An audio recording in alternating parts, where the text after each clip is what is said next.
Hello students, welcome to the channel science by Ekta ma'am. आज हम पढ़ेंगे साइंस क्लास 9 के लिए chapter number 1 matter in our surroundings, जो कंटिन्यू कर रहे थे हम। आज उस चैप्टर को हम कंप्लीट करते हैं। कुछ एक पार्ट उस चैप्टर का बाकी है जिसको आज कंटिन्यू करके कंप्लीट करते हैं। तो चलिए without wasting the time class को स्टार्ट करते हैं। और अब जो नया टॉपिक हम पढ़ने वाले हैं, पिछली क्लास में हमने बाकी सारे टॉपिक्स पढ़ लिए चैप्टर से रिलेटेड। सॉलिड, लिक्विड और गैस में क्या अंतर पाया जाता है, उनके मॉलिक्यूल्स में क्या अंतर पाया जाता है, ये हमने पिछली क्लास में पढ़ लिया था। आगे कंटिन्यू करते हैं सब्लिमेशन या ऊर्ध्वपातन से। सब्लिमेशन या ऊर्ध्वपातन है क्या? तो देखिए, हमने ये पढ़ा था कि सॉलिड होता है, सॉलिड जो है इसको गर्म करने से या किसी रीजन से ये लिक्विड में चेंज हो जाता है, और लिक्विड को और ज्यादा जब हम गर्म करते हैं तो वो गैस में कन्वर्ट हो जाता है। लेकिन एक्सेप्शंस आर ऑलवेज देयर, और यहाँ पर एक्सेप्शन की ही बात करेंगे। सब्लिमेशन क्या है? सब्लिमेशन वो प्रोसेस है जिसके अंदर कोई सॉलिड जो है, कुछ ऐसे विशिष्ट सॉलिड्स जिनको जब हम गर्म करते हैं तो वो सॉलिड से लिक्विड में कन्वर्ट नहीं होते हैं, डायरेक्टली गैस में कन्वर्ट हो जाते हैं, and this process is known as sublimation. इसके लिए जो स्पेसिफिक पदार्थ चाहिए उनकी हम बात करें तो ammonium chloride, ammonium chloride, camphor, camphor यानी कपूर, ये एग्जाम्पल हैं किनके? उन पदार्थों के जो कि सब्लिमेशन शो करते हैं। अब ये जो सब्लिमेशन हम पढ़ रहे हैं, ये मान के चलिए आपके एग्जाम की दृष्टि से इस चैप्टर का सबसे इंपॉर्टेंट टॉपिक या क्वेश्चन बनता है, what is sublimation defined with the help of an example. तो आप कैसे बताएंगे सब्लिमेशन को? तो देखिए, इसका एग्जाम्पल है, मान लीजिए कि यहाँ एक बर्नर है, ये बर्नर है, गैस जल रही है इसमें। यहाँ हमने एक कांच की प्लेट या पोर्सिलिन की प्लेट रख दी, चीनी मिट्टी की जिसको कहते हैं, और इस पर हमने क्या किया, ये कपूर रख दिया है। इसके ऊपर एक फनल, फनल जानते हैं आपको, तेल वगैरह डालने में जो फनल होती है ना, इसको रख दिया है, और ये फनल ये रही। किया क्या है, इस फनल का जो मुंह है उसको एक कॉटन से हमने पैक कर दिया है। रीजन बिहाइंड क्या है कि ये जो फनल है इसका मुंह जब हमने कॉटन से बंद कर दिया है, तो इसका मतलब ये है कि ये जो कैम्फर है या अमोनियम क्लोराइड है जिसको कि हम गर्म करेंगे, ये वेपराइज होकर यहाँ से बाहर नहीं निकलना चाहिए। तो हम क्या देखते हैं कि इस प्रयोग को जब हम प्रोसीड करते हैं, ये अमोनियम क्लोराइड है, मान लीजिए अमोनियम क्लोराइड है, ठीक है। ये बर्नर हो गया, ये फनल है, फनल इन्वर्टेड, इन्वर्टेड यानी इसको हमने उल्टा रखा हुआ है। ये हो गया cotton plug, cotton plug, clear है। अब ये क्या किया हमने, अमोनियम क्लोराइड जो है इसको जब हम गर्म करते हैं तो ये वेपराइज होता है, सॉलिड से डायरेक्ट ये कन्वर्ट होता है किसमें, गैस में। और गैस की फॉर्म में जब ये कन्वर्ट होता है, यहाँ से बाहर नहीं निकल पाता, तो ये दोबारा सॉलिडिफाई होता है, और ये जो फनल है इसकी दीवारों पर ये सॉलिड फॉर्म में जमा हुआ हमें दिखाई देता है। तो इसको हम लिख देंगे सॉलिडिफाइड अमोनियम क्लोराइड। ये हो गया सॉलिडिफाइड अमोनियम क्लोराइड। तो हुआ ये कि ये जो अमोनियम क्लोराइड था इसको जब हमने गर्म किया तो ये सॉलिड से कन्वर्ट हुआ गैस में, लिक्विड में कन्वर्ट होता तो ये यहीं रहता, लेकिन ये लिक्विड में कन्वर्ट नहीं होता है और ये सॉलिड फॉर्म में यहाँ जम जाता है, यहाँ से बाहर नहीं निकल पाए। तो हमें इस प्रयोग से ही पता चल रहा है कि अमोनियम क्लोराइड जो है ये सब्लिमेशन शो करता है, और सॉलिड से डायरेक्ट गैस में कन्वर्ट होता है, और वो गैस ठंडी होकर यहाँ जम जाती है, और ये सॉलिडिफाइड अमोनियम क्लोराइड हमें मिल जाता है। अब हाउ कैन वी डिफाइन, ये वेपर्स निकलते हैं इसके, और ये वेपर्स यहाँ जम जाते हैं। तो अब हम इसको डिफाइन कैसे करें? द चेंज, चेंज हो रहा है किसके अंदर, परिवर्तन हो रहा है इन पदार्थों की स्थिति के अंदर, है ना। तो the change of state from solid to gas, solid से किसमें कन्वर्ट हो रहे हैं पदार्थ, सॉलिड से कन्वर्ट हो रहे हैं गैस के अंदर, विदाउट चेंजिंग इनटू लिक्विड, और आप लिखेंगे और वाइस वर्सा। वाइस वर्सा का मतलब है कि सॉलिड से गैस में भी कन्वर्ट हो रहा है और गैस से डायरेक्ट सॉलिड में भी कन्वर्ट हो रही है। हम देख रहे हैं यहाँ पर, यहाँ से ये जो प्रोसेस है ये पहले वाली, और यहाँ से ये जो प्रोसेस है ये वाइस वर्सा वाली। गैस से डायरेक्ट किस में कन्वर्ट हो रहे हैं, सॉलिड में कन्वर्ट हो रहे हैं, इज नोन एज सब्लिमेशन। ये प्रोसेस क्या कहला रही है, ये प्रोसेस कहला रही है सब्लिमेशन। आप हिंदी में अगर इसको लिखें तो हम कैसे नोट करें, तो देखिए, वह परिवर्तन जिसमें कोई ठोस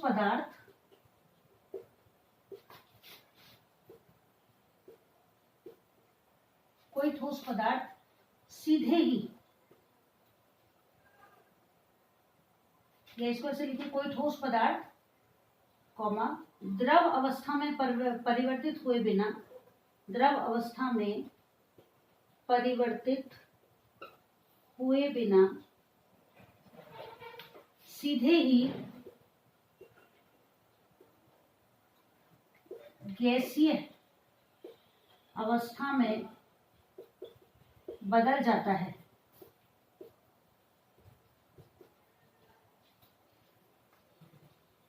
तो इसे ऊर्ध्वपातन कहते हैं। एग्जाम्पल आप ये दो याद कर लेंगे, एक तो कपूर हो गया और एक अमोनियम क्लोराइड हो गया, और ये स्थिति हो जाएगी ऊर्ध्वपातन। तो हमने ये सीख लिया कि सब्लिमेशन क्या है, अमोनियम क्लोराइड कैम्फर जैसे पदार्थ गर्म करने पर सॉलिड से गैस में कन्वर्ट हो जाते हैं और गैस से दोबारा सॉलिड में कन्वर्ट हो जाते हैं। इसी प्रोसेस को ऊर्ध्वपातन कहा जाता है। तो यहाँ भी हम लिख सकते हैं कि ठोस पदार्थ द्रव अवस्था में परिवर्तित हुए बिना गैसीय अवस्था में बदल जाते हैं, या ब्रैकेट में आप लिखते हैं विलोमतः, ठीक है। और ये प्रोसेस क्या कहलाती है, ये कहलाता है ऊर्ध्वपातन। चलिए अब अगले टॉपिक पे चलते हैं। सब्लिमेशन कंप्लीट हो गया। इंपॉर्टेंट टॉपिक ये आपको अच्छे से याद करना ही है, एग्जाम की दृष्टि से बहुत महत्वपूर्ण। चलिए अब अगले टॉपिक पर चलते हैं। Effect of change of pressure. किस पर चेंज ऑफ प्रेशर की बात कर रहे हैं हम, गैस पर, यानी कि गैसेस जो हैं इन पर जब प्रेशर लगाया जाता है तो क्या परिवर्तन होता है। Effect of change of pressure. देखिए एक कॉमन एग्जांपल की मदद से समझते हैं कि जैसे आपने देखा होगा होली पर वो पिचकारी जो हम लाते हैं, या सिरिंज जो होती है जिसको ऐसे पानी बाल्टी से भर के और पिचकारी का कलर निकलता है, उस पिचकारी का अगर आगे वाला हिस्सा आप बंद कर दें ना, तो उसको जब आप प्रेस करते हैं तो कुछ हद तक वो प्रेस हो जाती है, लेकिन फिर छोड़ेंगे तो धीरे धीरे वो वापस अपनी पुरानी स्थिति में आने का प्रयास करती है। ऐसा इंजेक्शन में होता है। अब effect of change of pressure की जब हम बात करें तो देखिए, ये मान लीजिए कोई बर्तन है, तीन स्थितियां मैं बताती हूँ। कोई बर्तन है, कोई स्थिति है ये कि यहाँ पर हमने तीन स्थितियों में ही ले लिया है। कोई सिलेंडर है मान लीजिए, अब इसमें रैंडमली कोई गैस भरी हुई है। यहाँ हम एक पिस्टन लगाते हैं। पिस्टन जैसे वो इंजेक्शन में नहीं होता कि उसको प्रेस करते हैं तो बाहर दवाई पुश होती है, उसको पिस्टन कहते हैं। ये नॉर्मल कंडीशन। फिर क्या कर रहे हैं हम, इस पिस्टन को प्रेस कर रहे हैं तो ये पहले के मुकाबले थोड़ा सा कंप्रेस हो जाएगा। ये हो गया पिस्टन, ठीक है। और क्या करें, और ज्यादा प्रेशर लगाएं तो क्या होगा, हम ये देखेंगे कि गैसेस जो है बहुत थोड़े से वॉल्यूम में इकट्ठी हो जाती हैं। तो यहाँ हमें किसका प्रभाव दिखाई दे रहा है, यहाँ हमें दिखाई दे रहा है effect of pressure. Effect of pressure. और यही स्थिति कहाँ होती है, हमारे गैस सिलेंडर में। एलपीजी का गैस सिलेंडर आता है, लिक्विफाइड पेट्रोलियम गैस, आपने याद किया होगा लास्ट ईयर, एलपीजी सीएनजी के पूरे नाम। तो एलपीजी लिक्विफाइड पेट्रोलियम गैस। अब गैस आपने देखा उस पर वजन लिखा हुआ रहता है, इतने किलो का है या जो भी लिखा हुआ रहता है। तो वहां होता क्या है कि यहाँ ये जो गैस है ना, जो कि सिलेंडर में भरी हुई जो खाना बनाने के काम में आती है, उसको इतना ही ज्यादा प्रेशर लगाकर भर दिया जाता है। वरना तो गैस तो कितनी कहीं भी घूमने जा सकती है, इतनी उसके मॉलिक्यूल्स में काइनेटिक एनर्जी होती है कि घूमती रहती है वो, तो उसको एक जगह रखना। और तभी आपने देखा होगा ऐसे ही ये ही गैस इसी तरीके से भरी जाती है हमारे डीओ और सेंट की बॉटल्स में। तो आपने देखा होगा जैसे ही हम उसको पुश करते हैं डीओ या सेंट बाहर निकालनी है तो कितने ज्यादा प्रेशर से वो गैस बाहर निकलती है। तो ये है effect of change of pressure, यानी कि बल लगाने पर जो गैस है वो लिक्विफाइड की जा सकते हैं, यानी कि लिक्विड में कन्वर्ट हो जाती है बहुत ज्यादा प्रेशर लगाने पर। तो हम ये देख रहे हैं कि सॉलिड्स हैं, सॉलिड्स को हम लिक्विड में कन्वर्ट कर सकते हैं और लिक्विड्स को हम गैस में कन्वर्ट कर सकते हैं।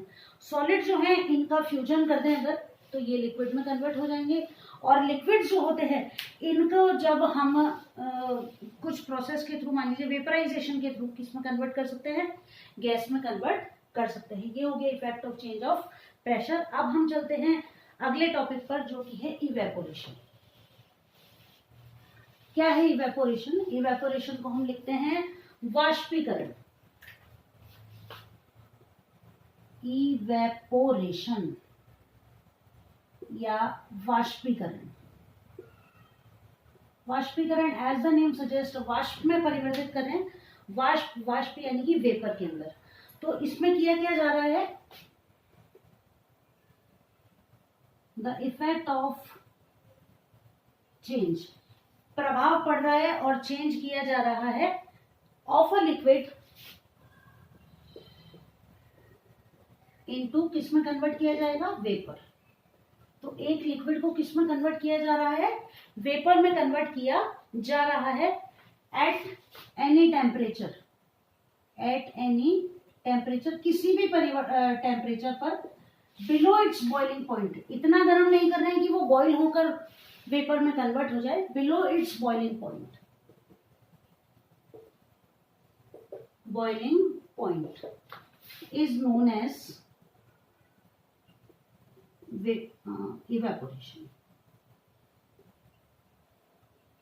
अब देखो, समझो इसको कि हम कन्वर्ट कर रहे हैं किसी लिक्विड को वेपर में, ठीक है, द्रव पदार्थ को गैसीय अवस्था में परिवर्तित कर रहे हैं किसी भी टेम्परेचर पर, कोई भी टेम्परेचर हो सकता है random, below its boiling point, लेकिन इतना गर्म नहीं करेंगे कि वो उबलने लग जाए। हम वाटर की बात करते हैं कि 100 डिग्री सेंटीग्रेड पर वाटर बॉईल होता है, तो जब हम वाटर को वेपराइज कर रहे हैं तो 100 से कम टेम्परेचर तक एज सच मान लेते हैं, 80 डिग्री सेंटीग्रेड तक गर्म कर लेते हैं, तो वो किस में कन्वर्ट हो जाएगा, वेपर में। और ये प्रोसेस क्या कहलाएगी, इवेपोरेशन कहलाएगी। यानी कि किसी द्रव पदार्थ को, किसी द्रव पदार्थ को उसके क्वथनांक से, उसके क्वथनांक, क्वथनांक यानी कि बॉइलिंग पॉइंट, क्वथनांक से कम तापमान पर, कम तापमान पर गर्म कर वाष्प में बदलने की प्रक्रिया को, वाष्प में बदलने की प्रक्रिया को वाष्पीकरण या वाष्पोत्सर्जन कहते हैं। वाष्पीकरण कहते हैं। ये बात हो गई इवेपोरेशन की, कि इवेपोरेट जब किया जाता है किसी पदार्थ को तो उसको उसके बॉइलिंग पॉइंट से कम टेम्परेचर पर हम गर्म करते हैं, और इतना गर्म करते हैं कि उसके मॉलिक्यूल्स को इतनी काइनेटिक एनर्जी मिल जाए कि वो वेपर में कन्वर्ट हो जाएं। और इसलिए आपने देखा होगा कि घर पर रखी हुई कई चीजें धीरे धीरे धीरे धीरे उनका वॉल्यूम कम होता जाता है। जैसे कहीं पानी फैल जाता है, ठीक है, घर के आंगन में या छत पे, तो थोड़ी देर बाद हम देखते हैं कि वो गायब हो जाता है। कहाँ जाता है, यही होता है, इवेपोरेट होकर चला जाता है। अब इवेपोरेशन से जुड़ी कुछ बातें, इफेक्ट, वो फैक्टर जो कि इवेपोरेशन को प्रभावित करेंगे। फैक्टर्स अफेक्टिंग इवेपोरेशन, यानी कि वाष्पीकरण को प्रभावित करने वाले कारण। Factors affecting evaporation.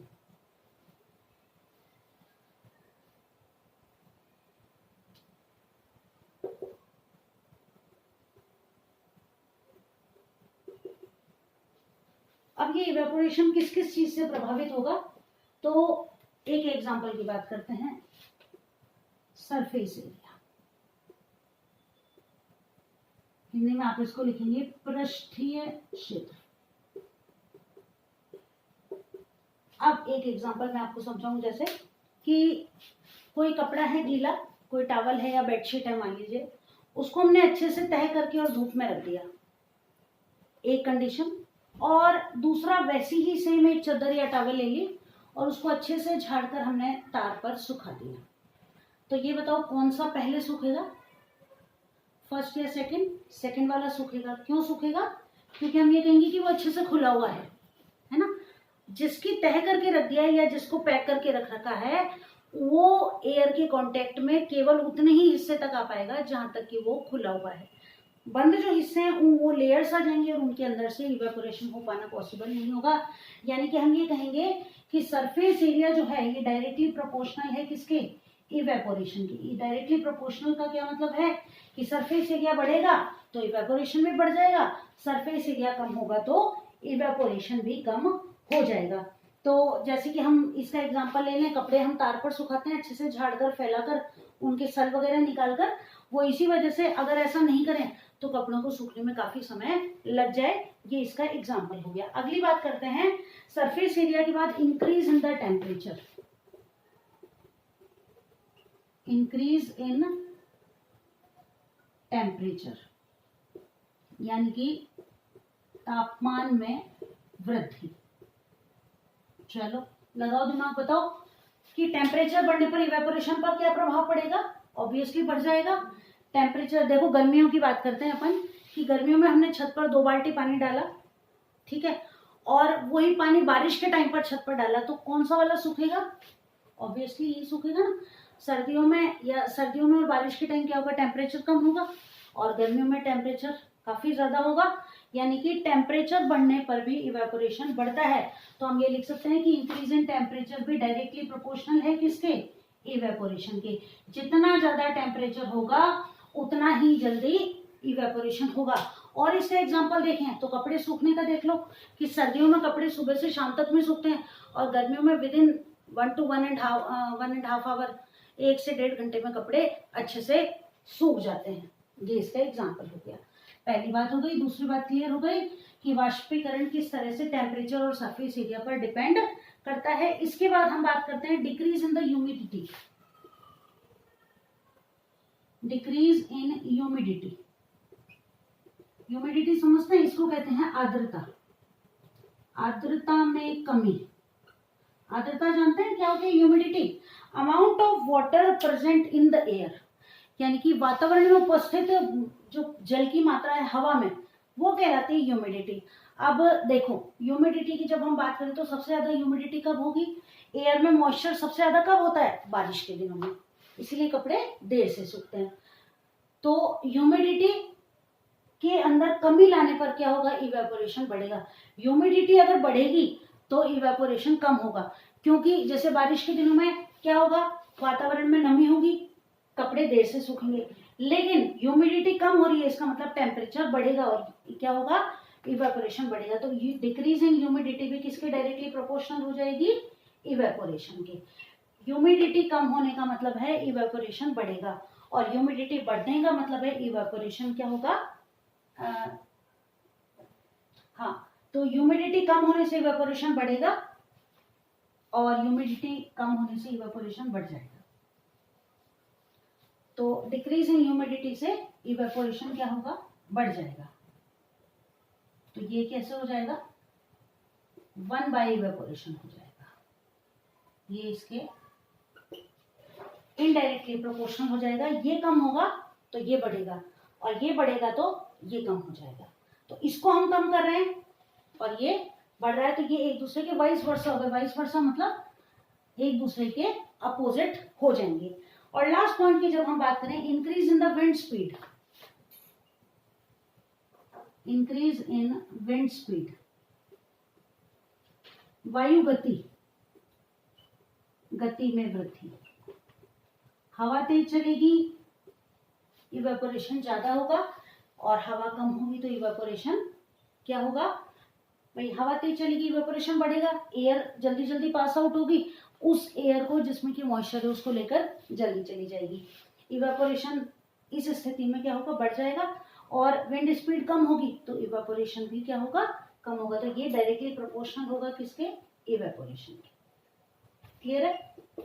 तो हमने देखा कि सरफेस एरिया हो, टेम्परेचर हो और increase in the wind speed हो, ये तीनों तो इवेपोरेशन को बढ़ाते हैं। और ह्यूमिडिटी जो है ये इवेपोरेशन से उल्टी होती है, यानी कि ह्यूमिडिटी बढ़ेगी तो इवेपोरेशन कम होगा और ह्यूमिडिटी कम होगी तो इवेपोरेशन बढ़ जाएगा।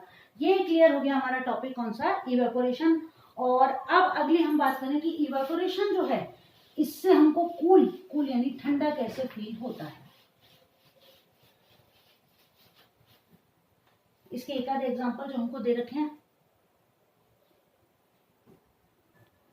तो अब पढ़ते पढ़ते हम आ गए हमारे चैप्टर के लास्ट टॉपिक पर, जो कि how does evaporation cause cooling.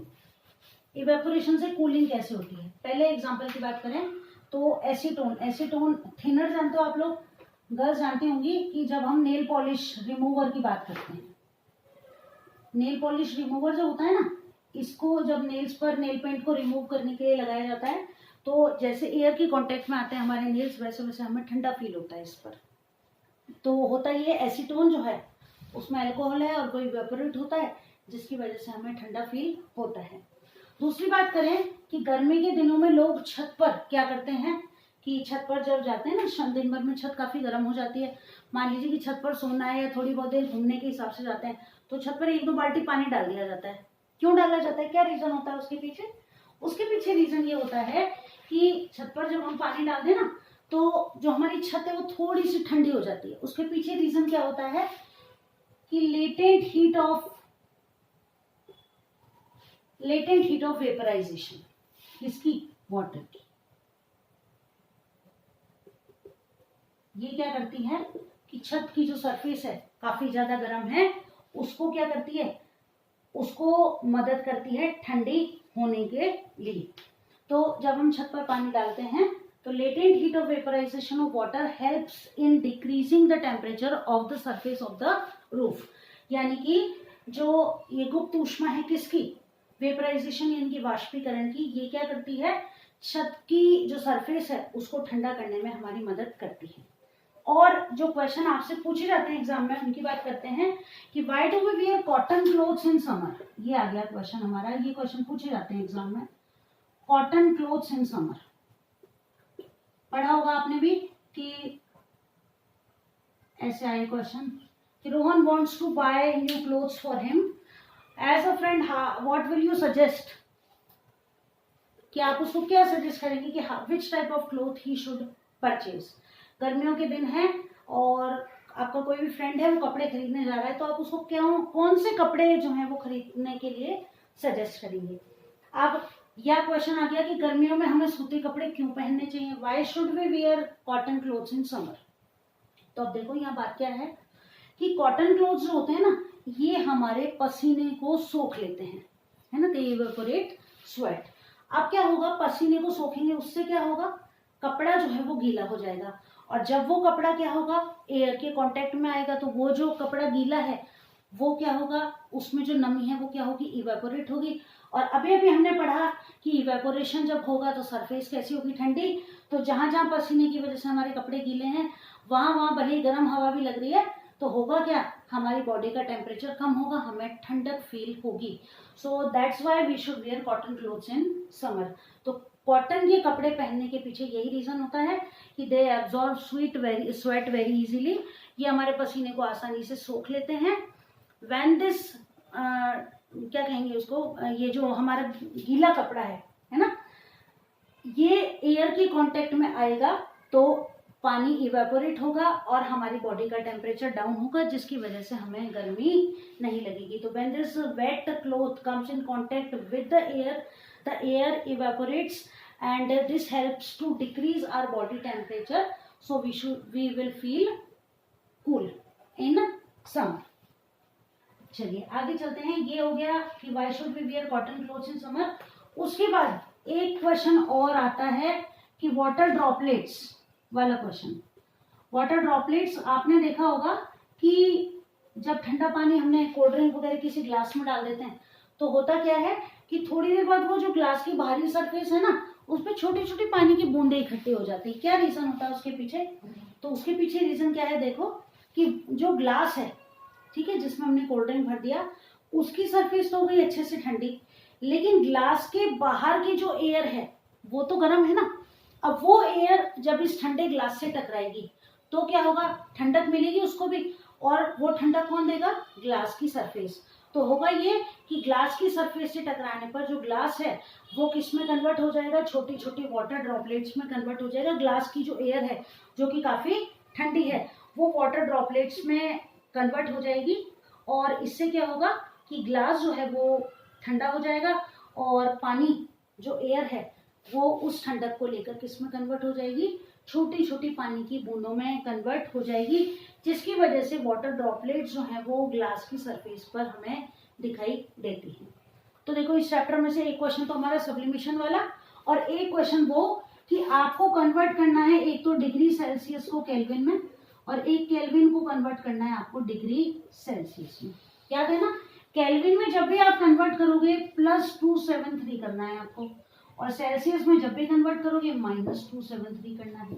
Kelvin जो है ये याद रखना कि 0 डिग्री सेल्सियस 273 केल्विन के बराबर है, यानी कि केल्विन में कन्वर्ट करोगे तब हमेशा 273 प्लस करना है, केल्विन से डिग्री सेल्सियस में कन्वर्ट करोगे हमेशा 273 लेस करना है। ये याद रखना सब्लिमेशन, और ये सबसे इंपॉर्टेंट इस चैप्टर में। बाकी तो याद तो पूरा ही चैप्टर करना है, समझना भी पूरा चैप्टर है, लेकिन जो मोस्ट इंपॉर्टेंट पार्ट था वो मैंने आपको बता दिया। जल्दी मिलेंगे अगली क्लास में, अगले चैप्टर को पढ़ेंगे। तब तक ये चैप्टर अच्छे से पढ़कर याद करके आप लोग तैयार कर लें। जल्दी मिलेंगे अगली क्लास में।